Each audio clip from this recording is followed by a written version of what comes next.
Olá, queridos, tudo bem com vocês? Pastor José Francisco Gomes J. Silva, se vocês desejarem. Queridos, como eu sempre digo, prazer extraordinário estar de volta aqui no nosso canal para mais uma lição. Pois é, lição de hoje é uma prévia da lição de número 4. Lembrando que desde a primeira lição até a terceira e hoje completando a 4, ou a quarta lição, com toda a propriedade, a pauta foi a transculturalidade das missões, ou missões transculturais com toda a propriedade. Lição de número 3, inclusive, nós falamos sobre a missão transcultural no Antigo Testamento. E diga-se passagem, fez com que fosse visto aqui com toda a evidência o papel de Deus desde o Antigo Testamento, desde o Antigo Testamento até o Novo Testamento. No Antigo, Deus usa os profetas, a lei, com toda a propriedade para tipificar aquele que haveria de se manifestar no Novo Testamento, que seria o Cristo com toda a propriedade. E é claro, no Novo Testamento as missões elas ganham uma tonalidade um pouco mais evidente, porque agora, não como no Antigo Testamento, que as profecias eram veiculadas aos canais de forma esporádica e eles, inspirados, faziam a vontade do Senhor e não deixavam de ser missão, claro. Só que no Novo Testamento nós temos essa inspiração conosco praticamente o tempo todo, porque foi derramado sobre a igreja conforme Atos 1:8 e conforme a promessa joelmica também do capítulo 2, versículo 28, né? Pois é, temos uma ajuda sobrenatural para dar seguimento e continuidade às missões nos tempos atuais.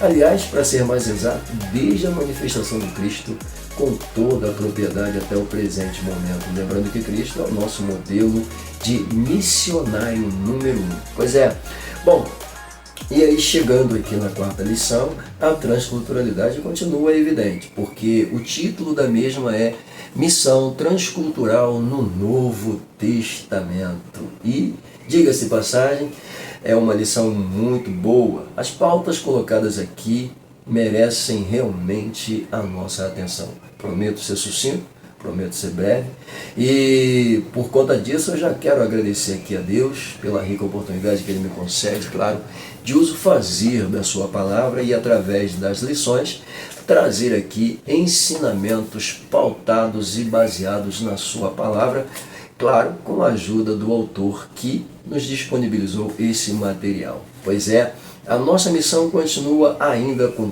toda a propriedade, sendo o ide e pregai com toda a propriedade, com toda a evidência. Pois é. Então, queridos, bom, agradecendo a Deus, agradeço também aos meus líderes aí à frente da IBD Adelve, agradeço também ao pastor presidente do nosso ministério, agradeço a vocês, professores e professoras, amigos que nos acompanham aqui no canal com toda a propriedade. Eu costumo dizer até, vocês já sabem, né? A companhia de vocês me fortalece, mas quem fortalece o canal é aquele seu like. Então, por favor, não se limite, pegue esse dedo abençoado, já deixa um like. Gostou? Deixa um like, ok? Está sendo edificado? Deixa um like. Deus está falando contigo, está sendo edificado aí e, claro, está aprendendo? Então deixa um like. Falou? Pois é, a companhia de vocês me fortalece, mas quem fortalece o canal é o like. Não é inscrito? Se inscreva, chama o sininho, fique conosco. Vai ser um prazer ter a tua companhia. Então já chama a família, senta no sofá, prepara a pipoca e vamos de lição, pois é a lição de hoje, lição de número 4. O título já foi dito aí com toda a propriedade. Missões transculturais no Novo Testamento é o título da mesma. Pois é, o nosso textual está pautado aqui em João 3,16. Quem é que não conhece esse versículo, né? Pelo amor de Deus. Porque Deus amou o mundo de tal maneira que deu seu Filho unigênito, para que todo aquele que nele crer não pereça, mas tenha a vida eterna. Olha que versículo interessante, né? E bonito com toda a propriedade. Porque é uma declaração aonde João redige com toda a força, dizendo que Deus amou o mundo. E ele declara de tal maneira, essa tal maneira é indescritível. E pelo fato de ser indescritível, percebe-se então o fato dele enviar seu filho. Lembrando que esse capítulo 3, versículo 16, ele apenas confirma, ele apenas corrobora com toda a propriedade com Gênesis 3,15, quando a humanidade caída em Adão, perdida em Adão, agora vivendo sob a mancha do pecado por causa de Adão, ali Deus faz uma promessa profética dizendo que da semente da mulher haveria de nascer um, e este pisaria a cabeça da serpente, embora ela lhe mordesse o calcanhar. Mas independente disso, vê-se ali então Deus fazendo uma promessa profética. E aqui João registra dizendo que esse Deus que fez essa promessa profética amou o mundo de tal maneira que deu seu Filho unigênito, Filho único, né? Com toda a propriedade. Pois é, e todo aquele que nele crer será salvo. Está escrito. Esse é o texto-alvo da nossa lição. Bom, em seguida o autor coloca para a gente aí então a sua verdade prática. Na sua verdade prática, que me chamou bastante a atenção, ele diz que a natureza missionária de Deus, olha que coisa interessante, né? A natureza missionária de Deus pode ser vista ao fazer de seu único filho, tá, um missionário, e da igreja, tá, a sucessora, tá, dessa sublime tarefa. Olha que coisa. Olha o que ele diz aqui: a natureza missionária de Deus pode ser vista ao fazer de seu único filho um missionário. E é claro, também colocar sobre a responsabilidade da igreja essa pauta. Nós colocamos até um assunto aqui que vai abranger com toda a propriedade, uma pequena prévia que vai ser boa, pode ter certeza, você pode usar com toda a evidência.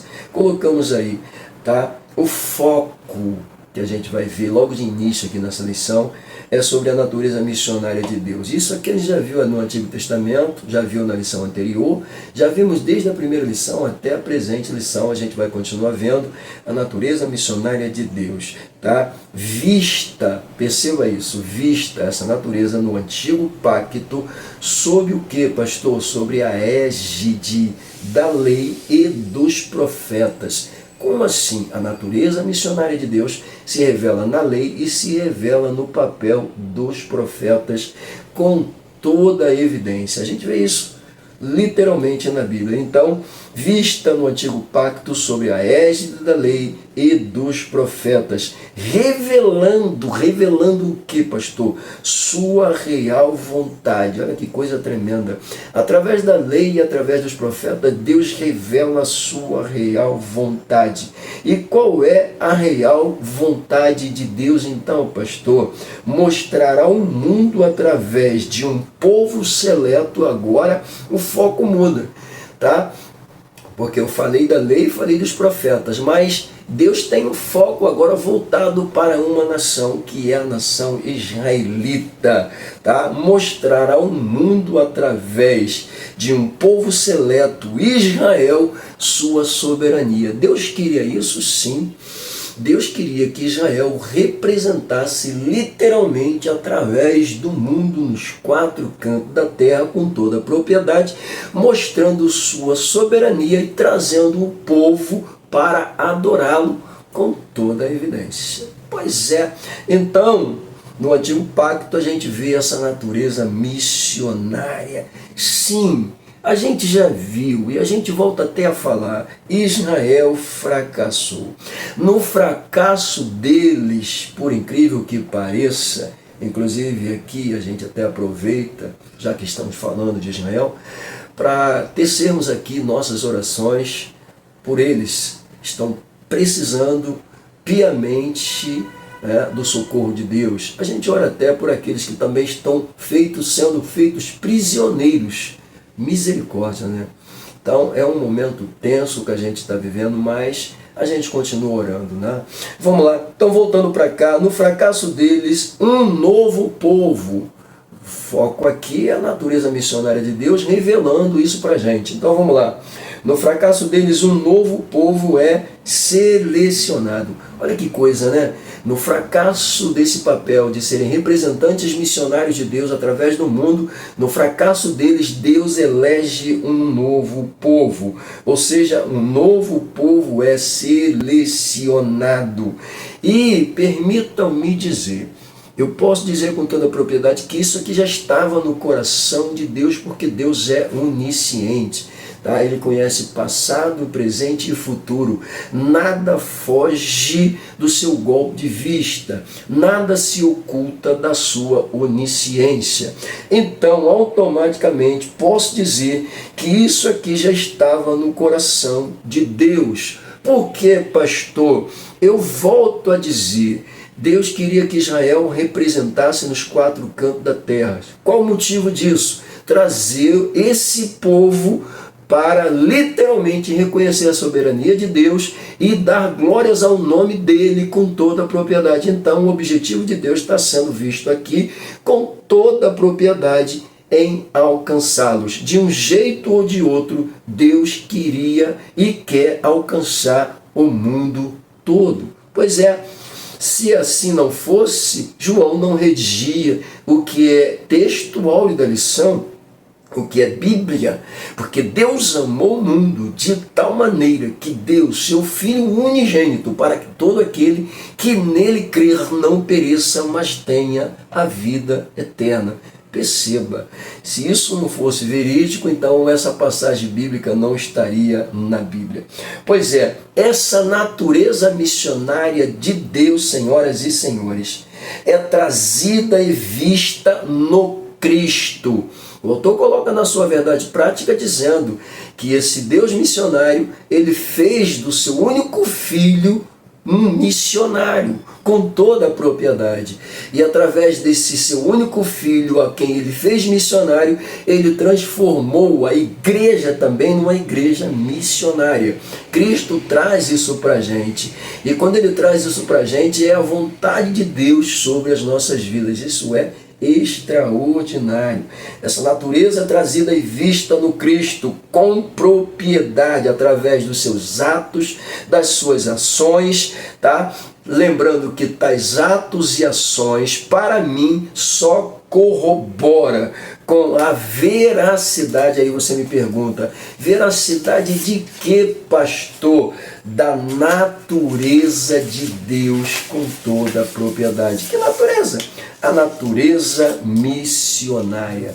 Veja mais, entenda isso. Por que essa lição é importante e por que essas pautas aqui elas estão sendo importantes? Vamos lá, hoje eu ainda estou falando da natureza missionária de Deus, desde o seu surgimento até os dias atuais, tá? Essa natureza missionária de Deus, que se revela lá em Gênesis 3,15, pauta toda a Bíblia Sagrada em seu contexto até o livro de Apocalipse. Pois é, essa natureza missionária de Deus, tá? Ela foi trazida pelo Cristo, ela foi inserida na igreja, ela foi colocada na igreja pelo amor de Deus. E quando a gente vê essa natureza divina trazida pelo Cristo, embasada pelo Espírito Santo, movimentando a igreja, perceba isso, isto é uma revelação literal de que a Bíblia assegura o papel do missionário com toda a evidência. Bom, através dessa natureza e através da Bíblia, da Santa Escritura, o que nós descobrimos? Descobrimos um ID registrado por Marcos, onde Jesus dá uma ordem imperativa. Descobrimos que Deus amou o mundo, uma declaração de João falando sobre o amor de Deus em relação ao mundo todo. Descobrimos um ID fazer discípulos registrado por São Mateus, como pauta missionária. Logo eu aprendo que dentro dos 4 evangelhos nós temos a pauta principal, que é ide e pregai, ordem de Cristo. Cristo vem anunciando o seu reino. Cristo é literalmente mostrado como o caminho, como a verdade, como a vida. Pois é, isso a gente vê dentro dos evangelhos. Ele é visto literalmente como pão vivo que desce do céu, ele é visto como água viva, ele é visto literalmente como salvação, como libertação, e isso são pautas que estão inseridas na sua palavra e fazem parte literalmente, tá, dessa natureza divina colocada sobre a igreja. Isso é muito importante, ok? Pois bem, bom, são prévias contextuais, o que eu acabei de dizer, são prévias contextuais que definem a tarefa missionária da igreja. Pastor, o que define a tarefa missionária da igreja? Vamos lá. Jesus disse, ide e pregai. João declarou que Deus amou o mundo. E dentro dessa afirmação, escrito está que aquele que nele crê será o quê? Salvo. Olha que coisa tremenda, né? Então, isso aqui só corrobora com toda a propriedade, senhoras e senhores, que eu acabei de dizer, a natureza missionária está aí, né, se tornando uma tarefa para a igreja. Vamos lá, continuando aqui. Bom, assim como Deus enviou o seu Filho, veja bem, eu já praticamente saí da verdade prática, eu estou agora na leitura diária, tá? Eu estou fazendo aqui uma prévia dentro dos assuntos para embasar o conteúdo da lição. Então vamos lá. Bom, assim como enviou seu Filho para uma grande tarefa, que grande tarefa é essa? Eu volto a perguntar e afirmo, tarefa missionária, pois é, tá? O real motivo, tá? Olha só, o real motivo deste plano, para ser mais exato. Como assim plano? Calma, você está falando de natureza, agora você entrou em plano? Calma aí, segura aí. Tá? O plano da salvação é algo que realmente merece a nossa atenção. Eu não posso falar da natureza de Deus missionária sem não falar do plano da salvação. Lembrando que o plano da salvação começa muito antes, literalmente, até mesmo dos seres humanos serem colocados sobre a terra. Ah, que isso, pastor? Fala sério. Ué, quando você abre a Bíblia Sagrada, na carta de Paulo aos Efésios, o que você lê? Logo no capítulo 1, versículos 4 a 6. Que antes da fundação do mundo, Deus nos elegeu nele. Pois é, está escrito. Tá? Eu não preciso nem mudar, está na Bíblia. Pois é. Bom, então vamos lá. Assim como enviou seu Filho, tá, para uma grande tarefa missionária, o real motivo desde o plano, ou melhor, deste plano, era a dimensão universal em todo o globo. Olha que coisa tremenda. Qual é a visão missionária, tá, trazida e revelada na natureza missionária de Deus, literalmente? Bom, eu olho para o versículo texto e eu descubro que a natureza missionária de Deus está envolvida nos quatro cantos da terra, engloba o mundo todo. E automaticamente, quando Jesus diz, ide por todo o mundo, a tarefa missionária engloba o mundo todo. Ok? Por esta razão, ver-se, nota-se, apercebe-se que o próprio Jesus agora, tá, é quem está estabelecendo uma grande comissão. E essa grande comissão a gente vê lá, volta a citar, com toda a propriedade. Lembrando que lá em Mateus também 28, 19, registra-se a mesma ordem, ok? Então isso aqui é tremendo, tá? Ou seja, essa grande comissão, ela foi enviada por Jesus e está inserida dentro da vontade de Deus. Por quê? Para dar continuidade. Eu disse que para dar continuidade. Aí você pergunta, dar continuidade ao que, pastor? Vamos lá, eu te respondo.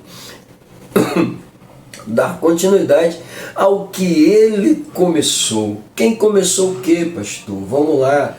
Bom, volta para a verdade prática. O que o autor está dizendo? Que o Deus missionário, ele escolheu, ele elegeu, ele comissionou seu próprio filho. Então, o seu próprio filho agora, que é o nosso modelo missionário número 1, com toda a propriedade, está comissionando a igreja, dando à igreja poder e autoridade, pois é, dando à igreja também essa liberdade, condicionando a igreja com essa visão missionária para dar continuidade ao que ele começou. pelo amor de Deus, sob a vontade de Deus. Lembrando que Jesus o tempo todo pautava a vontade de Deus. Então, automaticamente, quando eu cumpro a tarefa missionária, eu estou inserido na vontade de Deus. Isso é extraordinário. Lindo demais isso aqui. Meu Deus do céu.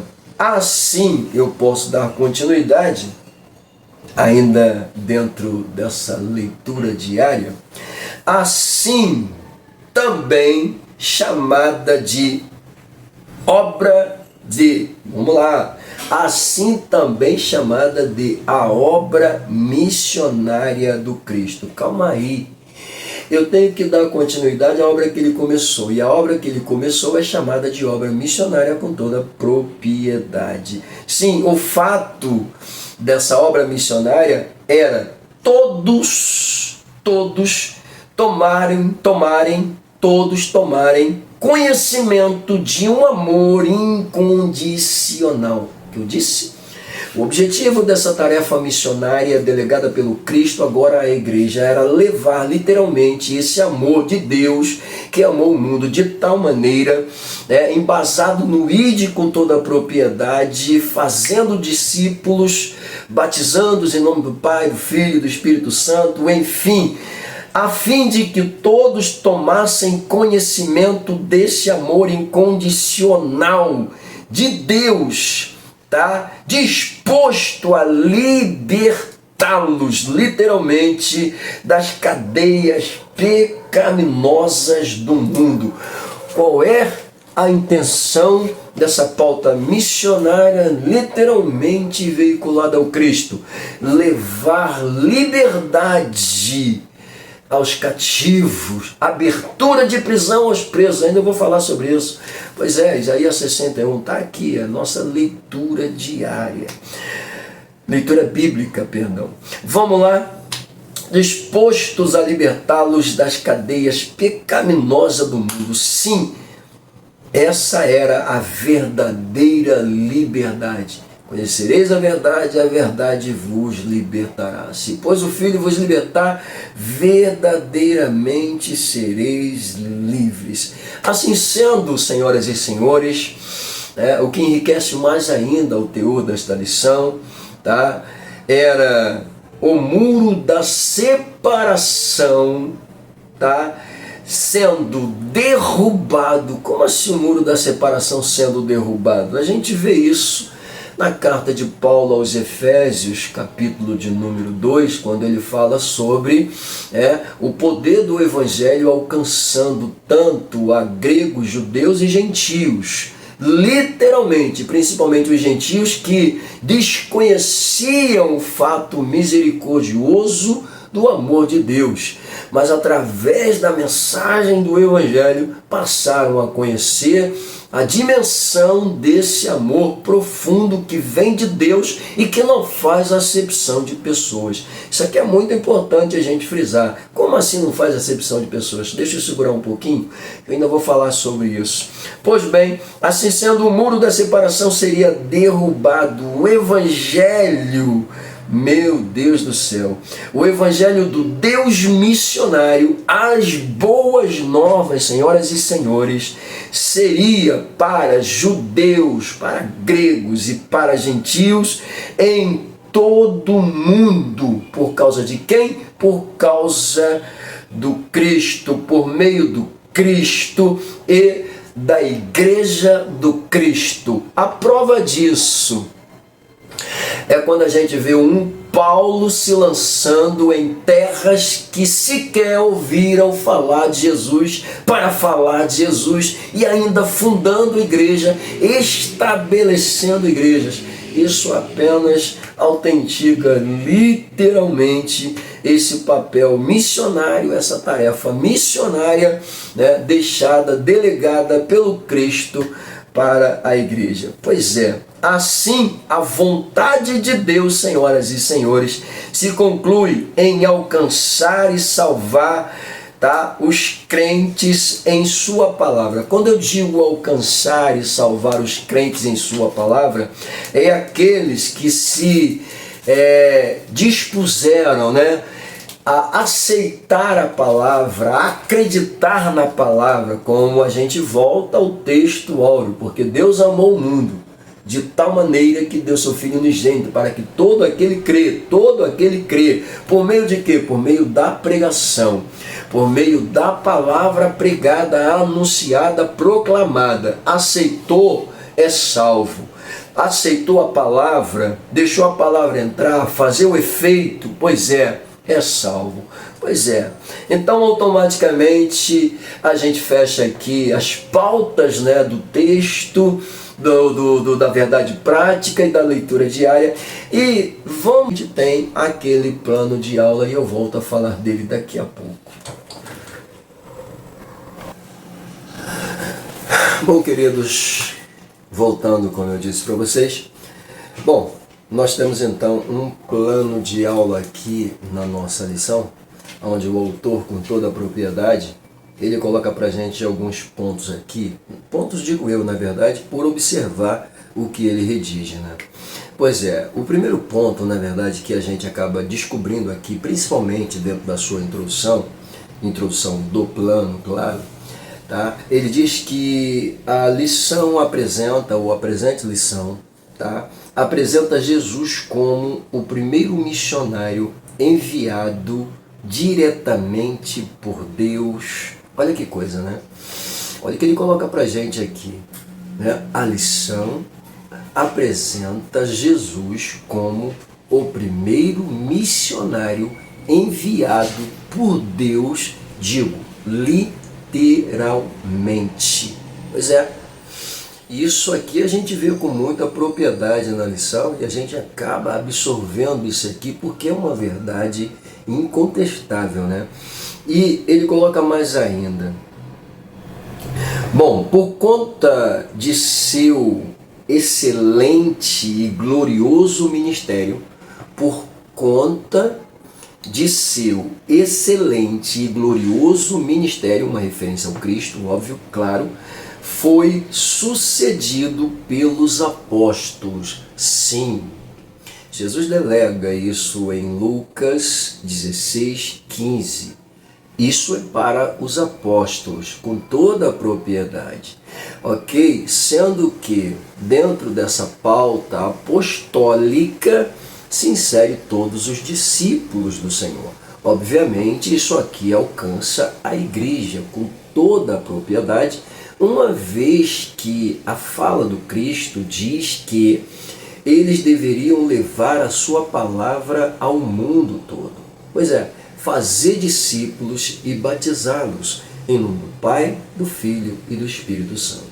Obviamente, estamos inseridos também dentro dessa obra com toda propriedade. Isso é muito interessante. Bom, então, por conta do seu excelente, olha que coisa linda, né? O trabalho de Jesus foi extraordinário, foi excepcional, com toda evidência. Sim, excelente e glorioso ministério, ele foi sucedido pelos apóstolos. Como já vimos aqui, né? Os apóstolos deram continuidade e a igreja continua dando continuidade ao que Cristo começou. Ok? Que está pautado no centro da vontade de Deus, isso a gente não pode esquecer. E, consequentemente, pela igreja, como já disse. Logo, a pauta passou, tá, a ser também nossa responsabilidade. Quando eu digo logo a pauta passou a ser também nossa responsabilidade, me embasando no que o autor diz nessa sua prévia, então automaticamente é o que realmente a gente vê. Quando ele diz ide, quando ele diz fazei, então percebe-se que isso está inserido também em responsabilizar a igreja para essa missão. Tá? Então faz parte sim de responsabilidade da igreja. E qual é a responsabilidade da igreja? Já disse, digo e repito, dar continuidade à obra missionária de Jesus. Ok? Moral disso tudo aqui. Bom, eu não vou nem citar aqui os objetivos, porque eu quero ganhar tempo, né? Temos 3 objetivos aqui muito bons, eu já dei uma olhada, não há necessidade de frisá-los, porque a gente vai falar da lição com toda a propriedade. Mas eu coloquei aqui, moral. O caráter missionário é central no cristianismo. Sim. Por que eu coloquei isso aqui? Porque ele coloca pra gente. Então eu trago para cá, né? Quando ele diz que o caráter missionário é central, é o centro, né? Tem como pauta uma atenção principal. Isso aqui me faz lembrar de algo que uma vez eu vi e isso me entristeceu muito, né? Eu vi lá o quadro de avisos da igreja e estava lá oração tal, consagração tal, horário do culto tal, culto de jovem, culto de não sei quem, babá. Tinha uma relação de tarefas e a última delas era missões, evangelismo. Eu fiquei muito triste com aquilo. Por quê? Eu sei que é fato, a gente precisa colocar, né, como uma prioridade o ensinamento, sim, até porque se não houver o ensinamento, como é que você vai colocar em campo pessoas despreparadas? Sim. Então eu acredito, até porque Jesus coloca isso com toda a propriedade, fazer discípulos, batizando-os e ensinando, né? Ensinando e batizando. Então perceba, dentro dessa linha divisada apresentada pelo Cristo, o ensino é muito importante, tá? Mas eu não posso pegar algo que é delegado como uma missão imperativa e colocar lá em último, não, nem não. Missão tem prioridade. Eu não vou ter a quem ensinar se eu não priorizar as missões. Eu não vou ter a quem batizar se eu não priorizar as missões. Lembrando que quando eu faço missões, eu levo o ensinamento. Quando eu faço missões, eu levo a palavra. Quando eu faço missões, eu levo o Cristo. Quando eu faço missões, eu estou literalmente ensinando as pessoas. Então, missão é importante. Missão faz parte do ensino, missão faz parte do preparo, missão faz parte do condicionamento, missão faz parte do resgate, missão faz parte literalmente em todas as áreas. O restante vem depois, ok? Bom, mas isso foi o que eu vi, tá? Talvez você esteja, né, vendo, ou quem sabe colocando dessa forma. Porque é muito fácil, né, eu chegar em cima de um púlpito e falar, gente, eu vou fazer, e eu não faço nada. Então eu estou sendo o quê? Eu estou sendo um hipócrita, né? Eu estou sendo falso. Eu não posso ser assim, né? Se eu digo que eu faço, eu tenho que ir lá fazer. Se eu digo que vou fazer, vai lá e faz. Não diga que não vai fazer e não faça não, porque o negócio fica feio, tá? Então precisamos nos conscientizar disso, tá bom? Então a moral aqui é literalmente, tá? O caráter missionário é o centro do cristianismo. Tem que estar no meio, querido. A tarefa principal aqui é missão, pelo amor de Deus. Bom, vê-se nos evangelhos que o caráter missionário é central no cristianismo, vê-se isso nos evangelhos, vê-se isso no livro de Atos, Atos dos Apóstolos, vê-se isso com toda a propriedade nas epístolas, tá? Dos apóstolos com toda a propriedade. Por quê? E até no livro de Apocalipse a gente vai ver. Sim, lá no tópico de número 3, a gente vai fazer um pouco de uma alusão, né? Vai comentar um pouco sobre essa questão, tá? Dos evangelhos, das cartas. Pois é, mostrando que o tema central do Novo Testamento centraliza-se em missões, literalmente. Por isso o título, né? Missões, tá? Transcultural no Novo Testamento. Pauta principal é o quê? A gente vai ver isso com muita calma. Lembrando que missões na Bíblia começam em Gênesis e terminam em Apocalipse. Mas o Novo Testamento tem uma pauta muito forte sobre missões e a gente vai fazer essa abordagem literalmente. Vamos lá, continuando aqui. Bom, uau, tem que dar uma respirada, né? Vamos lá. Bom, Jesus foi o primeiro missionário. Jesus, ele foi o primeiro missionário. A gente viu isso aqui, né? O autor colocou aqui no seu plano de aula, na sua introdução, dizendo que Deus fez, né, de Jesus o primeiro missionário com toda a propriedade. Então Jesus, ele foi o primeiro missionário, literalmente. Como assim? Ele foi enviado por Deus. Pastor, mas os profetas no Antigo Testamento também não foram? Sim. Foram. Fizeram missões? Fizeram. Fizeram a vontade de Deus? Fizeram. Então Jesus não é o primeiro, não. Jesus é o primeiro missionário. Por que Jesus é o primeiro missionário? Porque ali nós temos um Israel falando para a nação israelita, norte, sul e para algumas nações, sobre vontade de Deus, sim, até advertências e juízos de Deus. Temos até um modelo que é Jonas. Jonas literalmente pode se enquadrar aqui como o profeta missionário do Senhor, mas eu estou falando literalmente de um missionário que veio com uma obra específica diferente das dos profetas.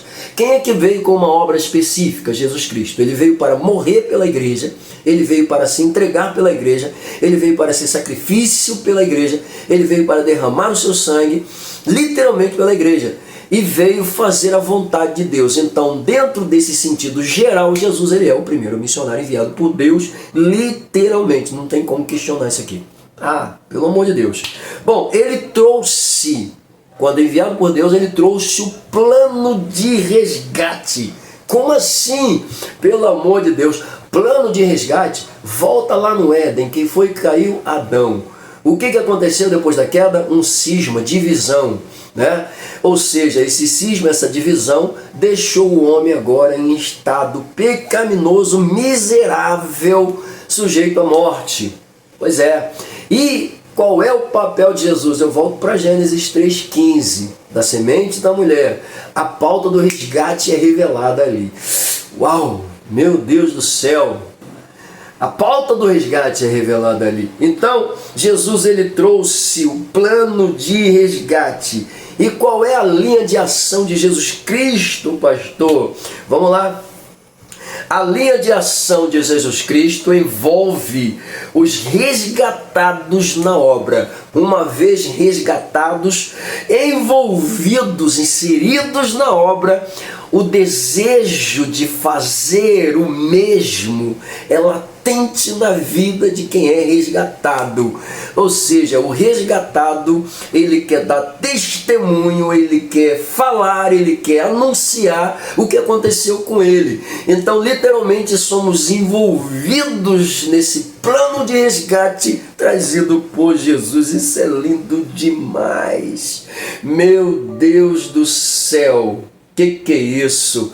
Sua ação envolve os resgatados na obra.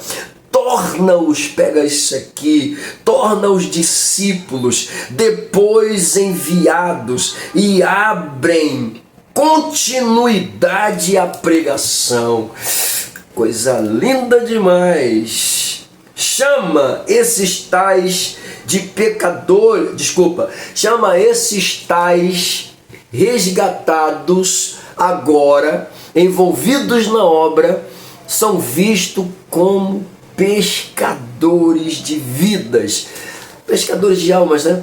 Almas são vidas, são pessoas, literalmente, então, com toda a propriedade, pescadores de vidas humanas. Meu Deus, por esta razão, senhoras e senhores, entenda isso. Vê-se porque o Novo Testamento é 100% missionário. Isso é lindo. Vê-se literalmente porque o Novo Testamento é 100% missionário. Por quê, pastor? Vamos lá. 100% missionário, nos evangelhos, 2 evangelhos, para ser mais exato, ao Apocalipse, né? Os evangelhos Mateus, Marcos, Lucas e João, né? Teologicamente a gente até entende que Mateus, Marcos, Lucas e João possuem uma visão comum, né? E João tem uma visão um pouco diferenciada. É claro que cada um desses evangelistas aqui escreve para uma massa, um tipo de pessoa. E o evangelho de João é escrito para a igreja, por isso que, né, o evangelho possui uma linguagem mais veiculada a uma visão mais sobrenatural, né? A gente já começa abrindo logo de início o capítulo 1, versículo de número 1, e percebe uma descrição impressionante. No princípio era o verbo, ou do grego logos, né? No princípio era o verbo estava com Deus e o verbo era Deus. Ah, meu Deus do céu! Se quiser a prerrogativa grega, no princípio era o logos estava com Deus e o logos era Deus. Mas aí, se você quiser uma coisa mais comum, tipo Martinho Lutero, no princípio era a palavra estava com Deus e a palavra era Deus. E lá no versículo 14, a palavra se fez carne. Meu Deus do céu, isso é lindo demais, visão extraordinária, pelo amor de Deus. Então os evangelhos, né, pautam aqui com toda a propriedade, 100% Jesus Cristo, mas o Novo Testamento também envolve dos evangelhos, como disse aqui, até o livro de Apocalipse, essa pauta missionária. Lindo demais isso aqui. Bom, ver-se a mensagem de oportunidade. Como assim? Dos evangelhos ao Apocalipse a gente vê mensagem de, vamos lá, oportunidade. Oportunidade de quê? De ser salvo, de ser resgatado, de ser liberto, de ser remido, inocentado, trazido de volta para o altar. Ah, meu Deus do céu! Mensagem de oportunidade, mensagem de salvação, salvação que figura literalmente o significado de livramento. Meu Deus do céu, lindo demais! Isso é extraordinário. Libertação. Conhecereis a verdade vos libertará. Isso é forte demais. Restauração, pelo amor de Deus. A carta de Paulo aos crentes de Roma, né, aos romanos, com toda a propriedade, traz como centro, né, esse teor de restauração. Literalmente, se fôssemos catalogar a carta de Paulo como o Evangelho segundo Paulo, o tema principal seria a restauração. Pois é, meu Deus do céu, restauração como fato central da vontade soberana de Deus. Então, quais são as mensagens principais aqui? Oportunidade, salvação, restauração com toda a propriedade, tá? E libertação, ok? Mas não para por aí não, tem muito mais coisa boa aqui dentro, ok? Bom, e aí a gente acaba descobrindo que falamos na introdução juntamente com o plano, né? Pegamos o plano de aula do autor, mencionamos algumas pautas e entramos na introdução da lição literalmente, e agora a gente vai para o tópico de número 1. Vem comigo? Vamos embora! Bom, quando a gente chega aqui dentro do tópico de número 1 da lição, senhoras e senhores, né, eu tomei a liberdade de fazer aquela análise bem sucinta e rápida e veja o que a gente descobre, né? Bom, logo aqui dentro dessa apresentação, deixa eu só citar para vocês aqui os tópicos dessa lição. O primeiro deles vai falar sobre o Deus missionário revelado no Novo Testamento. Os pontos de abordagem aqui, a Bíblia mostra um Deus missionário. Número 2, uma perspectiva missionária do Novo Testamento. E 3, a igreja à luz dessa revelação. Bom, ao fazer aquela análise dentro dessas apresentações, eu tomei a liberdade de logo no ponto de número 1, né, destacar aqui algumas observações. Deus é visto como um Deus missionário. A gente já viu isso, já falou sobre isso. Foi pauta tanto da primeira lição até a presente lição, está sendo pauta e eu acredito que vai continuar sendo. Vamos lá. Bom, então Deus é visto como um Deus missionário, tá? Desde Gênesis até o livro de Apocalipse, diz o autor. Isso é uma verdade. Eu citei aqui Gênesis 3,15. Temos a primeira pauta missionária, que é uma mensagem profética, literalmente, sobre a manifestação do Cristo visto como a semente da mulher no Gênesis. Coisa extraordinária, né? Isso até vale dizer que lá no Êxodo Jesus é visto como o Cordeiro Pascual.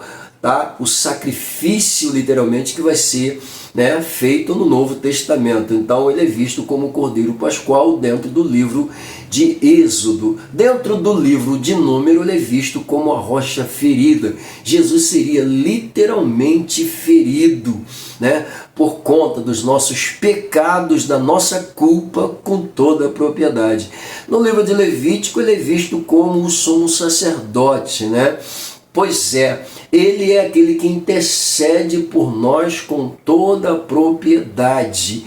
E no livro de Deuteronômio, ele é visto como o profeta que haveria de vir. Coisa tremenda isso aqui, né?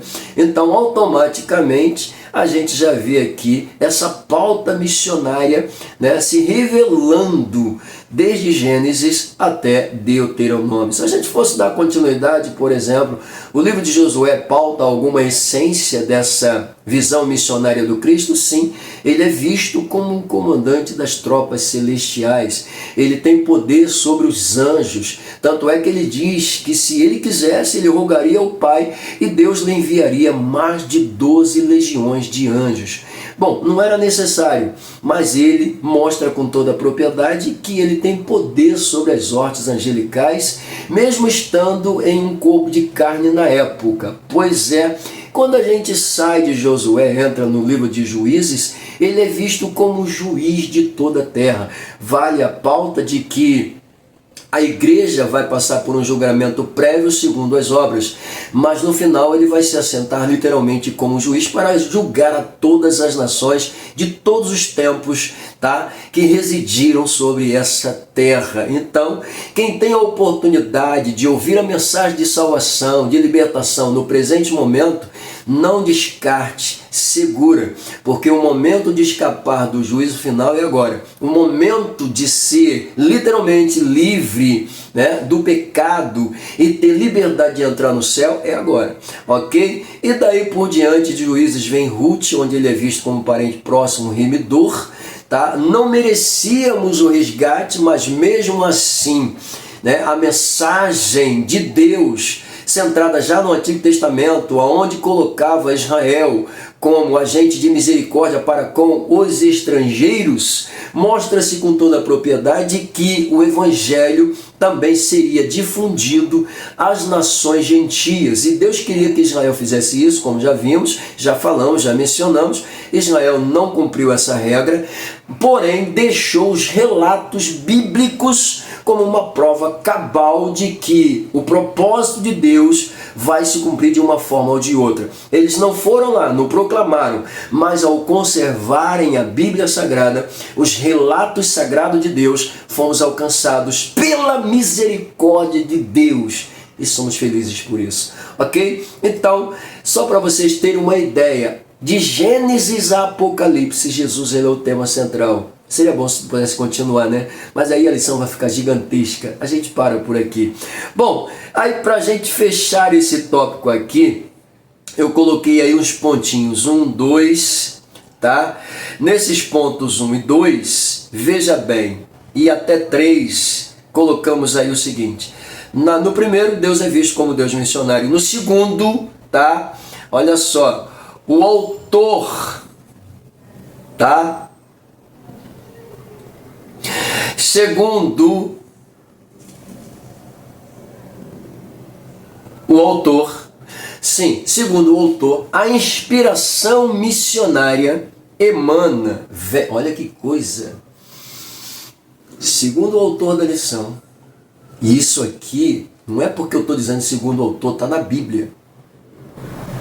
A inspiração missionária, ele usa a inspiração missionária, obviamente, mas se eu for falar do fator inspiração, está em tudo dentro da Bíblia, né? Os apóstolos escreveram inspirados, os profetas escreveram inspirados, ou seja, o livro bíblico é um livro inspirado.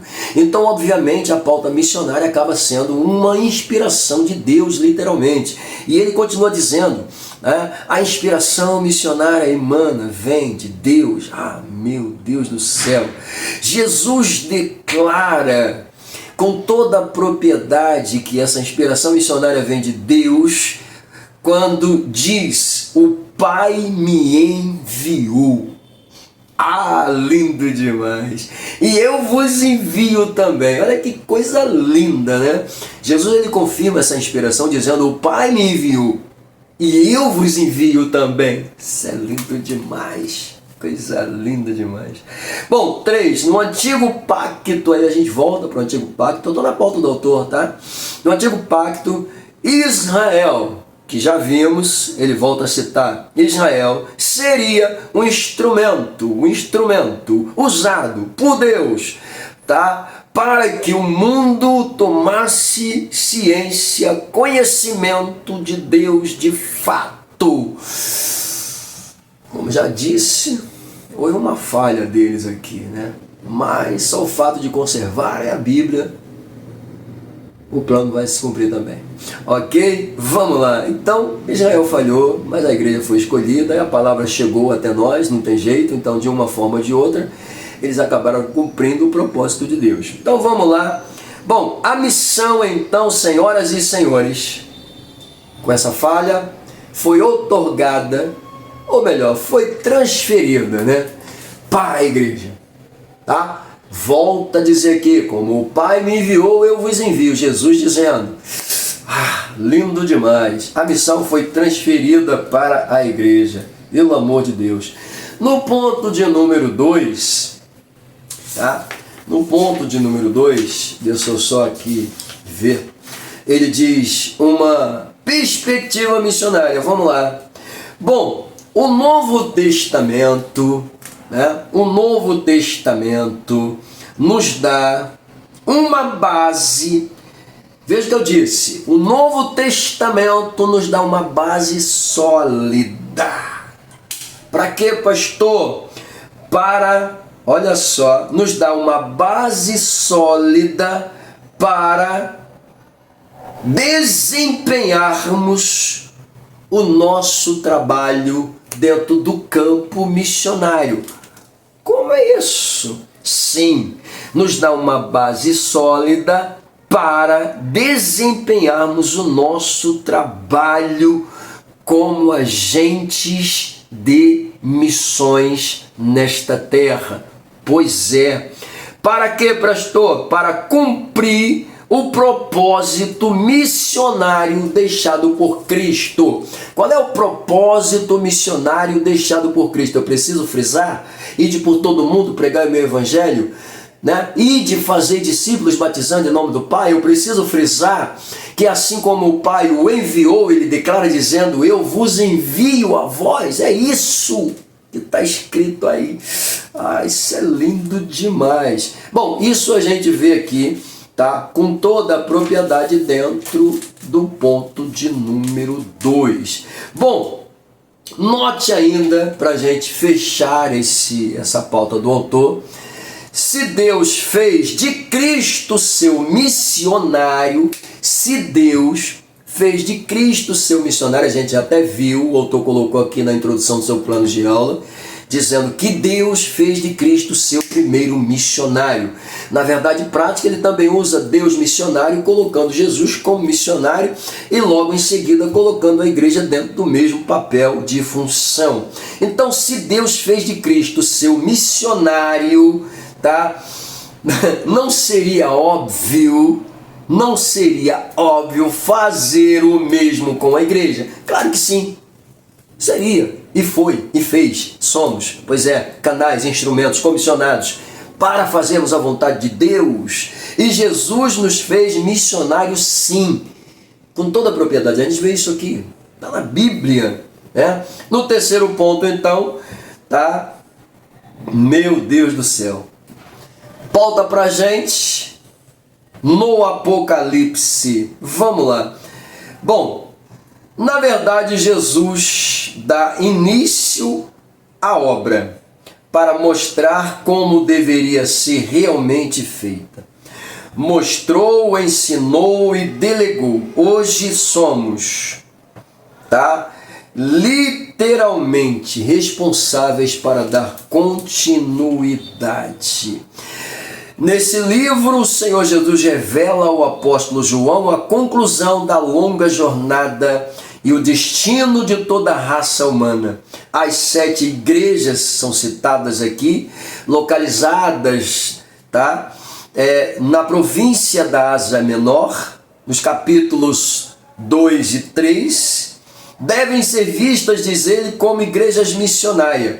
Aí sim, nesse sentido, o apóstolo João relata que Deus se interessa pela salvação, tá, dos homens. Deus se interessa? Se não se interessasse, não deixaria escrito que da semente da mulher nasceria um. Não deixaria escrito que ele amou o mundo de tal maneira. Não deixaria escrito mesmo Jesus dizendo que assim como ele me enviou, vos envio. Pois é, ide por todo mundo, fazei discípulos. Então isso aqui não estaria escrito se o Senhor não tivesse amado. Ok? Então com muita propriedade a gente fecha o pacote, tá? Assim como Cristo deu início à obra, a gente precisa continuar cumprindo com a nossa missão. Amém?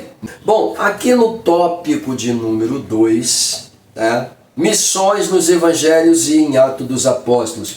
Perceba que ele coloca aqui, nos Evangelhos, ok? Nós temos aí Mateus, Marcos, Lucas e João, né? Pautando aqui a essência do campo missionário. Ele começa dizendo, de acordo com o Evangelho, ou com os Evangelhos, Jesus é o enviado de Deus para salvar e tornar o seu povo uma agência missionária. Eu falei até sobre isso, né? São os agentes missionários com toda a propriedade.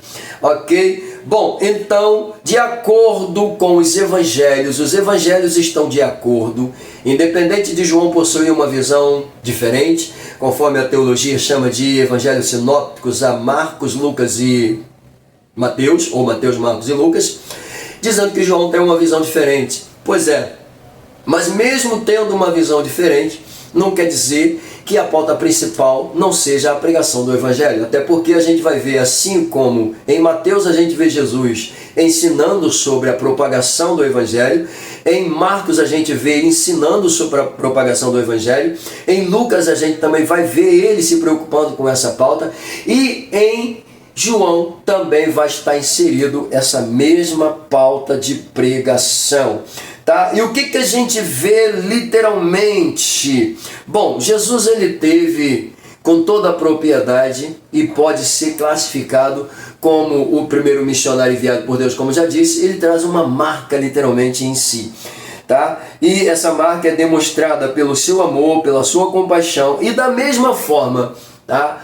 Os agentes de missões que somos devemos agir no campo missionário com amor, com compaixão, tá? Literalmente, não dá pra gente fazer missão sem amor, sem compaixão.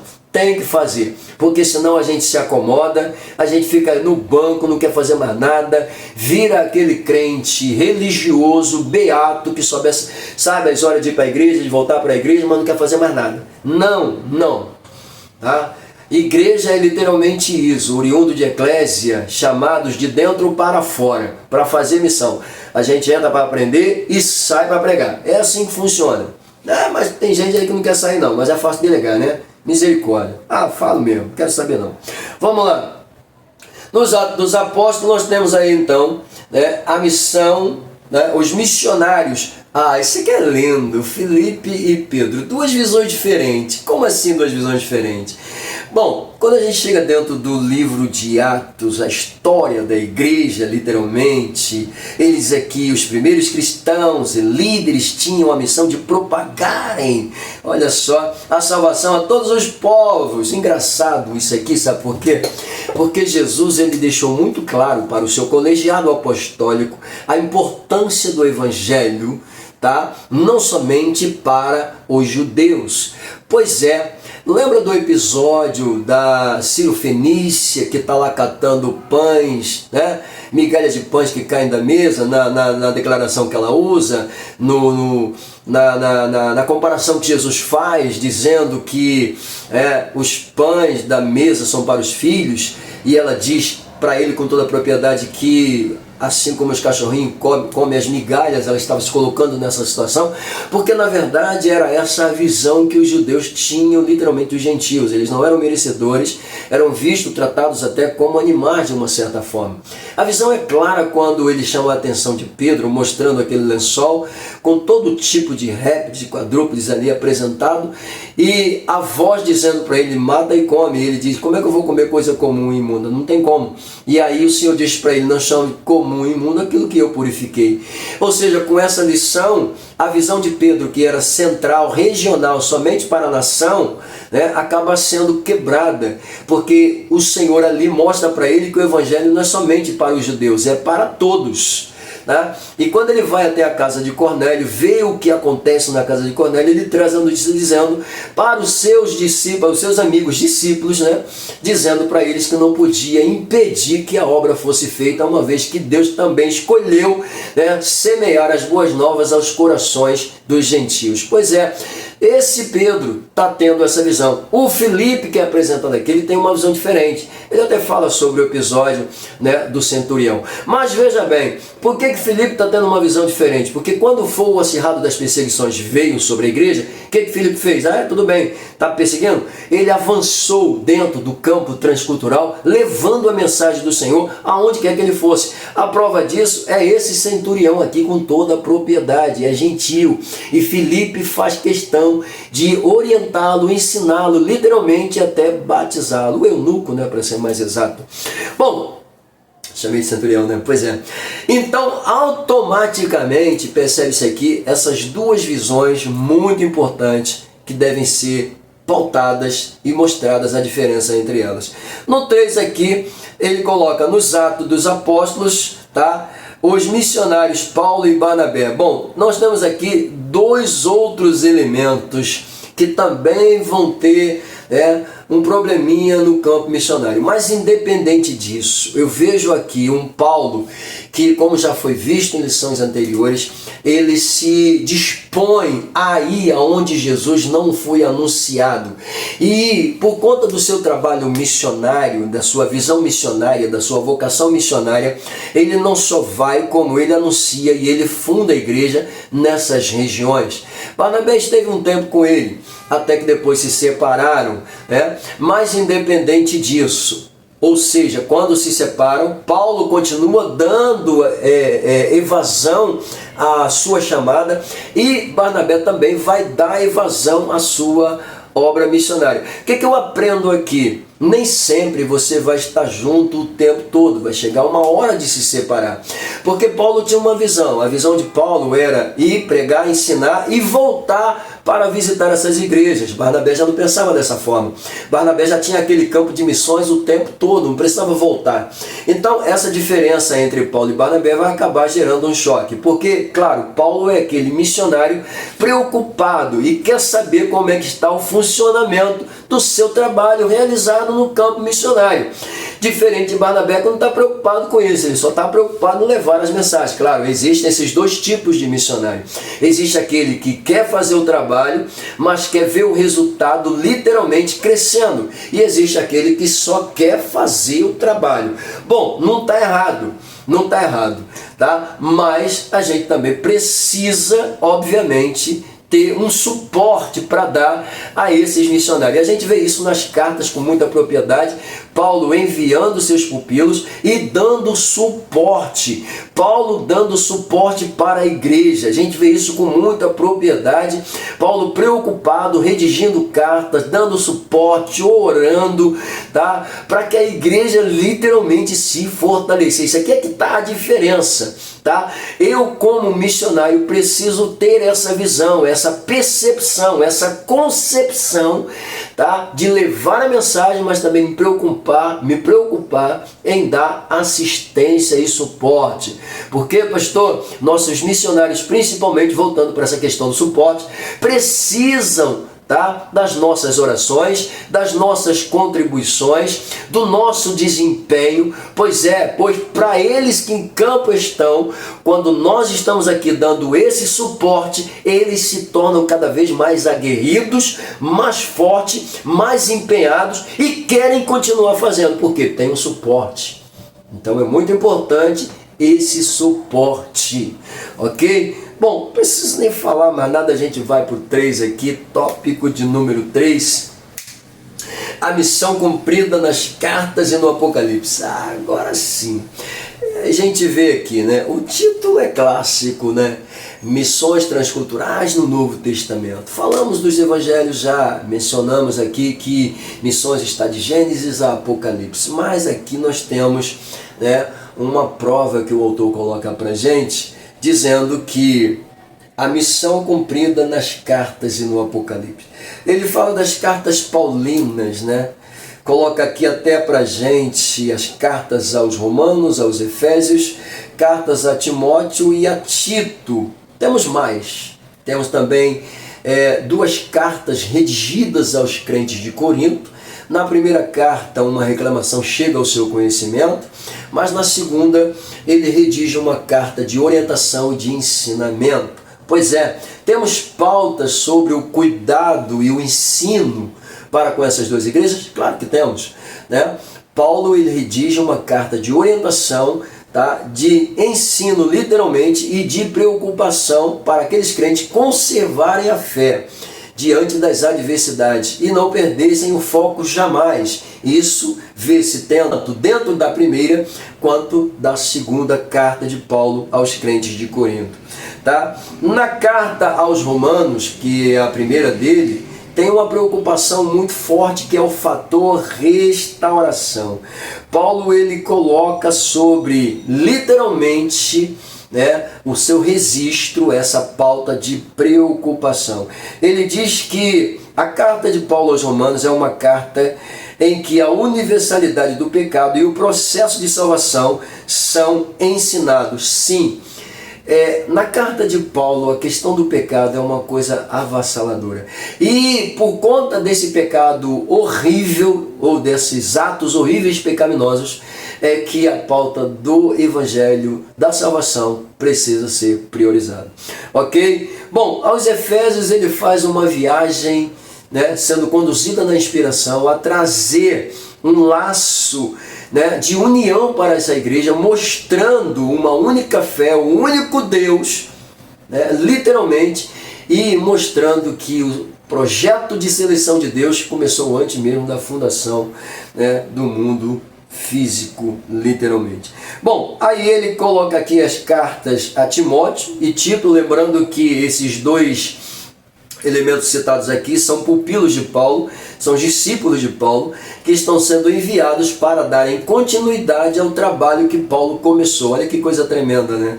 E isso aqui, como eu já disse, a gente vê ele não só enviando, mas dando suporte, tanto para Timóteo quanto para Tito. Paulo envia, mas dá suporte, dá assistência, mostra-se preocupado. Pois é, isso é muito importante. Bom, nas cartas gerais, temos muitas outras, né? Você pode procurar ainda, tem muito mais coisa para a gente falar aqui dentro, mas eu vou ser sucinto no que ele está colocando aqui. Nas cartas gerais, ele coloca aqui, as epístolas gerais dão um forte testemunho sobre missões, tá?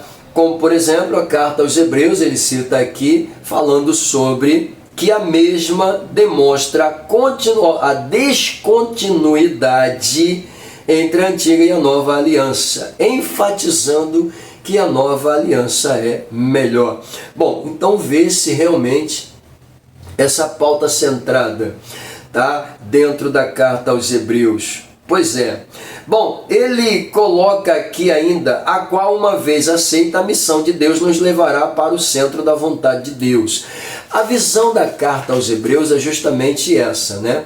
Mostrar que ao obedecermos, ao entrarmos literalmente no centro da vontade de Deus, seremos abençoados. Essa é uma pauta. Só que ele está redigindo para judeus que estão fora, literalmente. Tá? Está escrevendo para judeus que estavam fora e precisavam ouvir a mensagem. Então é uma carta veiculada aos judeus. Ok? Temos aí a carta de Tiago também, ele faz um comentário sobre a mesma, dizendo que a mesma possui o evangelho de sabedoria, aliás, uma mensagem de sabedoria para se viver o evangelho de Cristo, tá? Na carta de Pedro, ele coloca aqui a mesma assegura a nossa posição como povo de Deus. E é claro, se assegura a nossa posição como povo de Deus, eu poderia até alocar para vocês aqui, até posso, né, nas duas, na primeira e na segunda, até posso alocar que na primeira a pauta principal é o fator santificação, né? Precisamos nos santificar. Temos aí a pauta da eleição, com toda a propriedade, somos até considerados como pedras vivas, né, literalmente do Senhor. Mas a pauta é o fator santidade, pois é. E o conhecimento que a gente pode adquirir através dos ensinamentos desse apóstolo, através da sua carta, para darmos continuidade à obra missionária. Isso é muito importante assegurar, né? As cartas de Pedro asseguram a nossa posição de povo de Deus e a esperança da vinda do Senhor. Está escrito na carta, a gente vê isso. Diz para vocês que tem muito mais coisa aí, dá para cavar muito mais ainda. Mas eu estou indo de acordo com o que ele está dizendo aqui, né, para tornar o assunto mais sucinto. E finalmente chega aí o livro de Apocalipse, que é o terceiro ponto. Tá? Ele diz que o Senhor Jesus revela ao apóstolo João a conclusão da longa jornada e o destino de toda a raça humana. Sim, o livro de Apocalipse chega a essa conclusão de fato.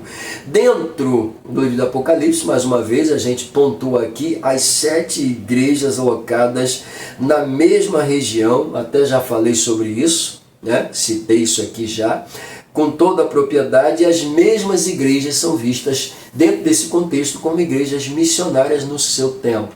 É claro que existe uma linha escatológica, uma visão escatológica que vai pontuar aqui essas igrejas como igrejas existentes através dos séculos. Bom, isso aí é um ponto teológico. Na verdade, o que a gente aprende com essas igrejas aqui é sobre o comportamento. Dentre as 7 apresentadas, né, a igreja que representa literalmente o fervor missionário com toda a propriedade é a igreja de Filadélfia.